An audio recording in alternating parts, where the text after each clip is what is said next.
주님께서 여러분과 함께 성 요한이 전한 거룩한 복음입니다.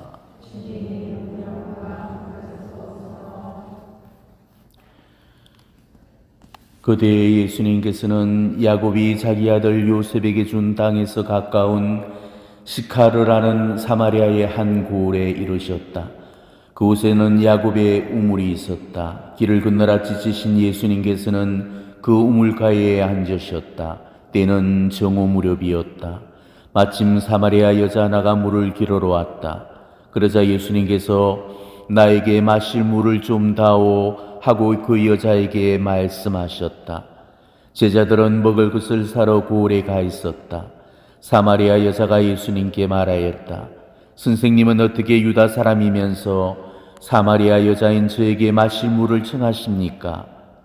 사실 유다인들은 사마리아인들과 상종하지 않았다. 예수님께서 그 여자에게 대답하셨다. 네가 하나님의 선물을 알고 또 나에게 마실 물을 좀 다오 하고 너에게 말하는 이가 누구인지를 알았더라면 오히려 네가 그에게 청하고 그는 너에게 생수를 주었을 것이다. 그러자 그 여자가 예수님께 말하였다. 선생님, 두레박도 가지고 계시지 않고 우물도 깊은데 어디에서 그 생수를 마련하십니까? 선생님이 저희 조상 야곱보다 더 훌륭한 분이라는 말씀이십니까? 그분께서 저희에게 이 물을 주셨습니다. 그분은 물론 그분의 자녀들과 가축들도 이 우물물을 마셨습니다. 예수님께서 그 여자에게 이르셨다. 이 물을 마시는 자는 누구나 다시 목마를 것이다.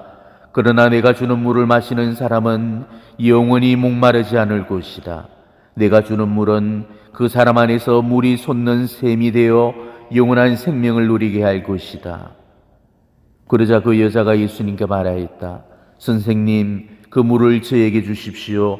그러면 제가 목마르지 않고 또 물을 길어러 이리 나오지 않아도 되겠습니다.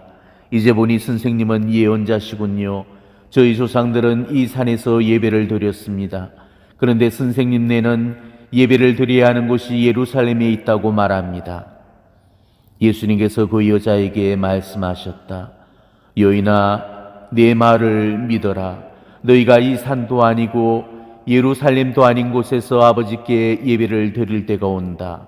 너희는 알지도 못하는 분께 예배를 드리지만 우리는 우리가 아는 분께 예배를 드린다. 구원은 유대인들에게서 오기 때문이다. 그러나 진실한 예배자들이 영과 진리 안에서 아버지께 예배를 드릴 때가 온다. 지금이 바로 그때다. 사실 아버지께서는 이렇게 예배를 드리는 이들을 찾으신다. 하느님은 영이시다.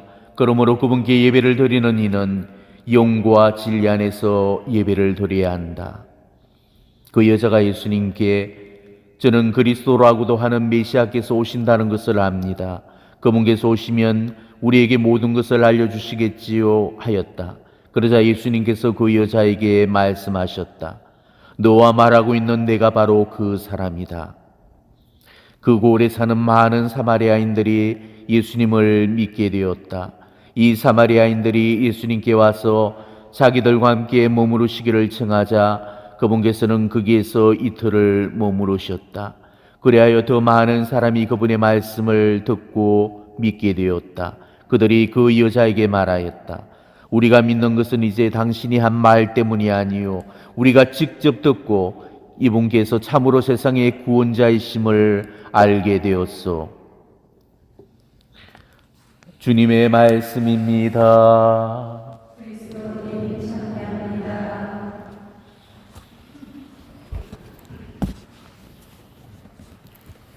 오늘 복음은 예수님과 사마리아 여인의 대화가 소개가 되고 있습니다. 다소 긴 복음이기 때문에 짧은 복음을 써도 되겠지만은 전체의 그 줄거리를 다 읽어보셨으면 합니다. 오늘 주님은 사마리아의 한 동네에 가시는데 몹시 갈증을 느끼시던 찰나에 우물에 물을 길어러 나온 여인을 발견하시고 그 여인에게 다가가서 물을 청하시면서 그 여인이 겪고 있는 그 내면의 그 갈증을 보셨고 이 목마르지 않는 생명수를 소비를 하십니다. 주님은 오늘 이 사마리아 여인과의 만남을 통해서 사마리아 여인의 바르지 못했던 행실을 잡아줬고 또 사마리아 사람들을 신앙의 길로 이끌어줬죠. 오늘 이 사마리아 여인은 아주 기구한 삶을 살고 있었습니다. 남편을 5번이나 바꿀 정도라면은 이거는 여자로서는 결코 평범한 삶은 아닐 것입니다. 또한 동거 중인 남자를 남편이라고 부르지 못할 정도로 관계가 부적절하고 떳떳하지 못했습니다. 그 정도로 인생을 막 사는 거라면은 삶을 포기한 거나 마찬가지일 겁니다. 이 여인이 인생을 얼마나 고달프게 살아왔는지 엿볼 수 있는 그런 대목이 나오죠. 때는 정오 무렵이었다. 마침 사마리아 여자 하나가 물을 기르러 왔다. 이 중동 지방에서 정오에 물을 기르러 나오는 기온은 극히 드뭅니다. 50도가 넘는 땡볕 아래서 물을 기는 사람은 없지요. 사람들의 시선을 피해서 아무도 없는 시간을 택할 정도라면 그 여인의 삶이 떳떳하지 않다는 것을 방증하고 있는 것입니다. 오늘 이 사마리아 여인은 현대인의 실존을 대변하는 그런 인물입니다. 목마름의 갈증을 느끼고 있으면서도 물을 찾지 못하고 있는 우리 현대인들의 모습인 거죠. 날이 갈수록 이 세상은 무신론적인 그런 경향이 짙어가고 있습니다. 많은 현대인들이 하나님의 손길을 필요로 하지 않습니다. 자신의 능력과 힘만으로 이 세상을 살아가려고 하죠. 이 세상이 지금 하나님의 섭리를 볼 수 없는 데는 하나님께서 손길을 거두셨기 때문이 아니고 우리 인간이 하나님의 손길을 거부하고 있기 때문에 그런 겁니다. 그래서 점점 하나님을 만날 확률이 줄어들고 있는 거죠. 이런 이야기가 있습니다. 어떤 젊은이가 끝없는 사막을 횡단하다가 방향을 잃고 헤매게 되었습니다. 이 사막의 뜨거운 열기는 금세 젊은이의 몸을 바짝 마르게 했고 땀 한 방울의 물기마저도 완전히 앗아가 버렸죠. 젊은이는 이제 거의 삶을 포기해야 될 그런 지경에까지 이르게 됩니다. 근데 바로 그때 저 멀리 지평선상으로 검은 점이 가물가물 보이기 시작했습니다. 이때 젊은이는 외쳤습니다. 오아시스다. 이제 살았구나. 젊은이는 희망이 부풀어서 안간힘을 다해서 그곳으로 달려갔습니다. 아니나 다를까 가까이 가면 갈수록 검은 점은 점점 푸른 빛으로 시야에 들어오는 거였습니다. 젊은이는 오아시스를 발견했음을 실감할 수 있었죠. 그런데 바로 그 순간에 의심이 일기 시작했습니다. 설마 이 광활한 사막 가운데 오아시스가 있으려고? 아마 내가 잘못 본 거일 거야. 흙이와 갈증이 짙어서 흙끝을 본 것일지도 몰라. 지금 나는 신기루를 보고 있는 거야. 이런 생각이 들자 불안감을 떨쳐버릴 수가 없었죠. 눈앞의 광경도 흐려지고 맥이 빠지면서 다시 모래밭에 쓰러져서 움직일 수 없게 되었습니다. 그렇지만 젊은이는 그래도 혹시 오아시스일지도 모른다는 생각을 가지면서 기진한 몸을 이끌고 오아시스를 향해 나아갔습니다.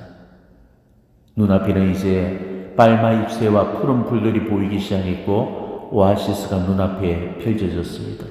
그런데 마음이 한번 일기 시작한 의욕은 쉽게 떨쳐버릴 수가 없었죠. 이 광활한 사막에 이 팔마가 자랄 수는 없어.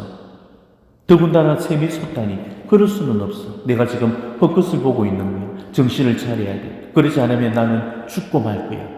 그러면서 환상에서 깨어나려고 몹시 발버둥을 쳤습니다. 그러자 이번에는 놀리기라도 하듯이 시원스러운 문소리까지 들려왔습니다. 아이고 이제는 환청까지 들리다니. 그러면서 젊은이는 양손으로 귀를 틀어막으면서 그 소리를 듣지 않으려고 발광을 했죠. 나는 살아야 돼. 이 환상에서 깨어나서 이 사막을 벗어나야 돼. 그러면서 절규를 했습니다. 다음날 2명의 베두인족이 낙타에게 물을 먹이려고 오아시스로 왔다가 양손을 샘물에 늘었더니 채 죽어있는 한 젊은이를 발견했죠. 한 사람이 머리를 슬레슬레 흔들면서 말을 합니다. 쩌쩌 도시당치 이해할 수 없는 이력은 사막을 다 지나와서 오아시스에다가 손을 담근 채 죽어 있다니. 그러자 그의 동료가 이렇게 말했습니다. 왜 그런지 아는가? 저자는 바로 현대인이기 때문이야. 네, 이 이야기는 오늘의 현대인들의 무신론적인 경향을 예리하게 꼬집는 한편의 우화입니다. 아이러니하게도 그 젊은이는 오아시스 앞에서 목말라 죽어갔습니다. 얼마나 어이없고 어리석은 죽음입니까? 오아시스에 대한 불신이 이런 어처구니 없는 결과를 불러왔던 거죠. 어쩌면 저 모습이 믿지 않는 세상 사람들의 모습 이전에 신앙을 살고 있는 내 모습은 아닌지를 우리 자신들에게 물어보셔야 될 겁니다. 샘물에 손을 담근 채 죽은 저 모습은 성당에 발을 들어놓고도 구원과 영생을 만나지 못하고 있는 바로 내 모습일 수가 있기 때문입니다. 우리 인간은 본질적으로 영혼의 갈증과 허기를 지니고 있습니다. 그리고 그 갈증과 허기는 하나님이 아니고서는 채워질 수가 없는 거죠. 돈이나 재물로도 채워질 수가 없고 권력이나 명예로도 안 채워집니다. 하나님이 아니고 다른 데서 뭔가를 채우려고 한다면은 그 여인처럼 남편을 5번씩이나 바꿔본들 결코 행복해질 수가 없는 것입니다. 바로 그 때문에 예수님이 이 세상에 오셨던 거죠. 우리 영혼의 갈증과 허기를 채워주시기 위해서 당신 자신을 영원히 목마르지 않는 생명의 물이라고 하셨고 영원히 배고프지 않는 생명의 빵이라고 하셨습니다. 그래서 성체성사를 세우시면서 이 빵을 먹으라 너희를 위해 바치는 내 몸이다. 이 잔을 받아 마시라 너희를 위하여 바치는 내 피다. 그러면서 실제로 당신의 살과 피를 우리의 음식과 음료로 주셨던 겁니다. 그래서 우리는 비로소 영혼의 갈증과 허기를 채우게 되었습니다. 저는 사목을 하는 동안 어떤 형제님을 알게 되었습니다. 어느 날 제가 사목하고 있던 기도처에 그분이 제 발로 스스로 찾아왔는데 성당 신부님과 상담하고 싶어 한다면서 봉사장분이 모시고 왔습니다. 알고 봤더니 제 기도처에 다니시는 어느 성당 교부분이 어디를 찾아가서 저를 만나보내면서 그렇게 제 이름을 알려주더랍니다. 그렇게 해서 그분과의 인연이 시작되었고 몇 시간을 그분을 붙들고 앉아서 오래도록 그분의 사연을 들어줬죠. 그 형제는 삶의 전가가 참 화려한 분이셨습니다. 결혼했다가 이혼하고 또 재혼했다가 이혼하고를 여러 번 반복을 하다가 마침내는 동부녀를 또 여럿이나 거쳤고 그러면서 또 사창가를 드나거리면서 율랑녀들과 문란한 그런 성생활을 즐기면서 살았습니다. 부모님 살고 있는 집 문서를 몰래 들고 나와서 집을 팔아버리고 큰 목돈을 챙겨버렸습니다. 그리고 부모님은 하루아침에 집에서 쫓겨나와서 거리에 나앉게 되었죠. 그러면서 아버지는 화병으로 돌아가시고 어머니는 그 충격으로 치매에 걸려서 복지시설에서 생을 마감해야 했습니다. 그 형제님은 부모님 목숨값으로 취한 돈으로 더 큰 돈을 벌어볼 요량으로 손대서는 안 될 것들에 손을 내었습니다. 그래서 포르노 샵을 운영하게 되었는데 이때 많은 돈을 벌었다고 그럽니다. 그래서 이번에는 더 큰 돈을 벌어볼 요량으로 빠찡코 사업을 시작했는데 거의 돈을 쓸어 담다시피 했다고 그럽니다. 그리고 빠찡코 사업의 경험을 바탕으로 이번에는 도박 사이트를 운영을 했고 또 거기에서는 천문학적인 그런 돈을 벌어들였다고 그럽니다. 좋은 집에 좋은 차에 명품으로 도배를 하면서 상위 1%의 삶을 사셨다고 합니다. 그렇지만 욕심은 끝이 없어서 이번에는 벌어놓은 그런 돈을 전자코인에다가 주식에다가 다 쏟아부어버렸죠. 그러다가 돈을 다 날려버리게 되고 그나마 남은 그 얼마의 돈으로 이러저런 사업을 벌여봤지만은 할 때마다 다 실패를 하고 말았던 겁니다. 결국 돈 한 푼 없는 빈털터리가 되고 나서야 자신의 삶이 잘못되었다는 것을 깨달았지만 이미 돌이키기에는 너무 늦어버렸던 겁니다. 농약을 탄 막걸리 한 병을 쥐고 아버지 어머니 유해를 흩어뜨린 그 언덕에 올라와서 가슴을 쥐어 뜯으면서 지난 잘못을 통안의 심중으로 끄이끄이 울다가 결국은 농약을 탄 막걸리를 들이키다가 급기야는 실신을 하고 말았지.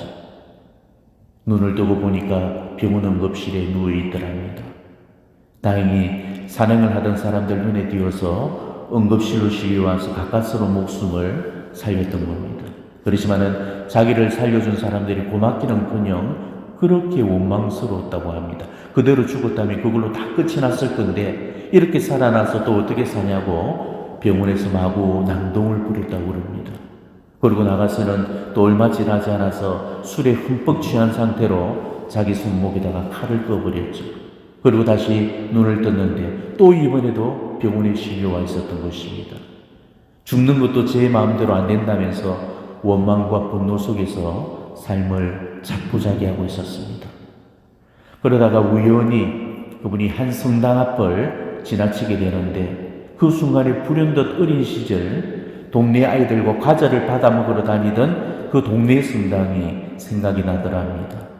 긴 수염을 두른 그 외국인 신부님이 검정색 치마, 그러니까 수단이겠죠? 그 치마를 두르고 자신을 예뻐하면서 안아주시던 그 추억이며 또 어린 날 늘 봤던 그 성전의 십자가에 매달려 계셨던 그분이 생각이 나더랍니다. 어린 눈으로 볼 때도 그 모습이 참 처참해 보였고 그분의 눈이 그렇게 슬퍼 보였는데 십자가를 보고 있노라면은 그분이 꼭 자신을 보는 것 같았다고 그렇게 수레를 했습니다. 바로 그 순간 그런 어린 시절의 추억이 떠올라서 자신도 모르게 성당 안으로 들어가고 말았죠. 그리고 그곳에서는 예전 모습 그대로의 그분이 처참한 모습으로 저 십자가에 매달려 계셨고 그 모습은 예전 그대로 애처로 보였다고 합니다. 그리고 그분의 눈이 자신을 응시하고 계시는데 그날따라 더 슬퍼 보였다고 합니다. 그런데 그분의 눈을 바라보는 순간 자신도 모를 죄책감이 일면서 지난 세월이 주마등처럼 스쳐 지나가고 몇 시간 동안 눈물 콧물이 범벅이 되도록 그렇게 울고 앉아 있었다고 합니다.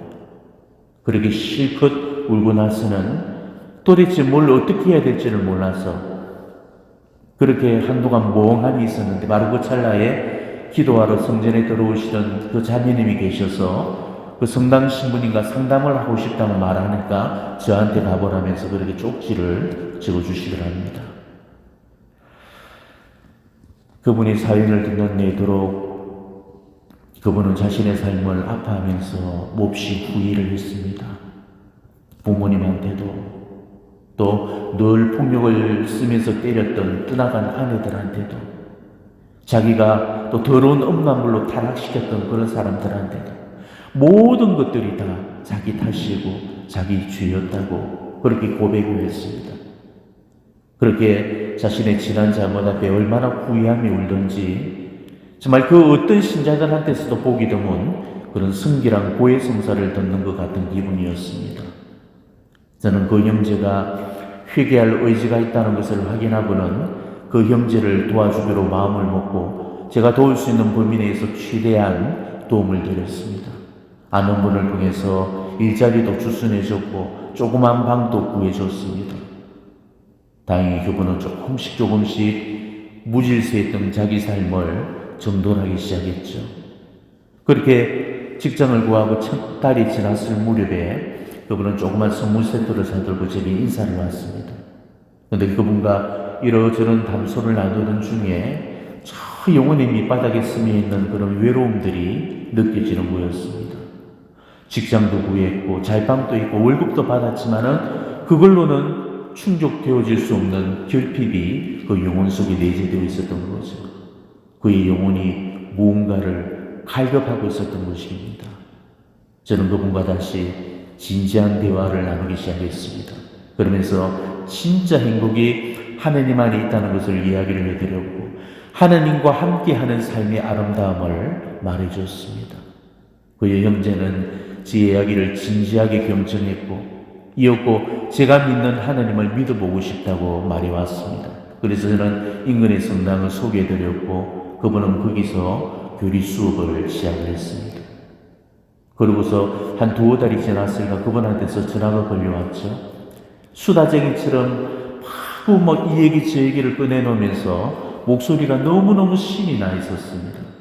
교리를 받는 동안에 이것저것이 다 신기했고 물어볼 게 너무나 많은 거였습니다. 마치 어린이 마냥 그런 영혼의 순수함이 느껴졌습니다. 그분이 궁금해하는 것을 저는 정성껏 대답해 줬습니다. 그리고 그 이후로도 몇 번 더 전화가 왔지만 그럴 때마다 그분에게 하나님의 사랑을 증거해 줬지요.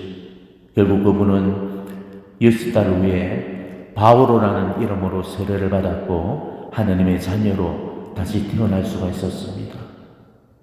이후로 레지오를 권면해서 입단을 시켜드렸고 그리고 그 형제에게 묵주기도도 알려드렸고 미사의 중요성이며 또 성체조비의 아름다움도 가르쳐줬습니다. 그분은 제 훈기에 따라 열심히 평일미사도 다니셨고 묵주기도며 성체조배도 늘 하셨습니다. 그분은 우리 신자들이 정말 30년에도 터득하지 못하는 이 가톨릭 신앙의 진수를 바로 그 짧은 시간에 터득을 하셨고 그 누구보다도 열심한 교우로 살고 있었습니다. 어느 날은 어디서 총고회라는 소리를 들었는지 정말 책 한 권을 쓰다시피 들고 와서는 총고회라면서 그 책을 제게 내미는 거였습니다. 저는 반나절을 꼬박 그 죄력이 적혀있는 책 한 권을 꼼짝없이 앉아서 읽어야만 했습니다. 비록 그분의 삶은 죄로 얼룩졌던 그런 전과였지만은 좋으신 우리 주님께서는 그분 삶의 공허를 알고 계셨던 거죠. 5번을 남자를 바꾸며 살 수밖에 없었던 그 사마리아 여인의 외로움을 아셨듯이 바로 그 형제의 영혼의 갈증과 허기를 보셨던 겁니다. 그분은 또 한 번 눈물을 쏟아내면서 마지막 속죄의 성사를 완성하셨습니다. 그리고 성사를 보면서 그분이 저에게 했던 약속이 저는 지금 기억이 납니다. 그분은 이렇게 선언하셨습니다. 하나님 없는 삶은 이제 여기서 끝입니다. 그리고 정말로 하나님 없는 삶을 끝내셨습니다. 2번 다시 그분 삶에는 하나님이 없는 모습은 보여지지 않았습니다. 그분은 지금도 열심한 신자로 거듭나서 예수님 안에서 진짜로 행복하게 살고 계십니다. 자, 여러분은 어떻습니까? 과연 여러분도 예수님을 알고 이 가톨릭 신앙을 안 게 정말 여러분 인생에 얼마나 큰 행운으로 축복으로 그렇게 생각을 하고 계십니까?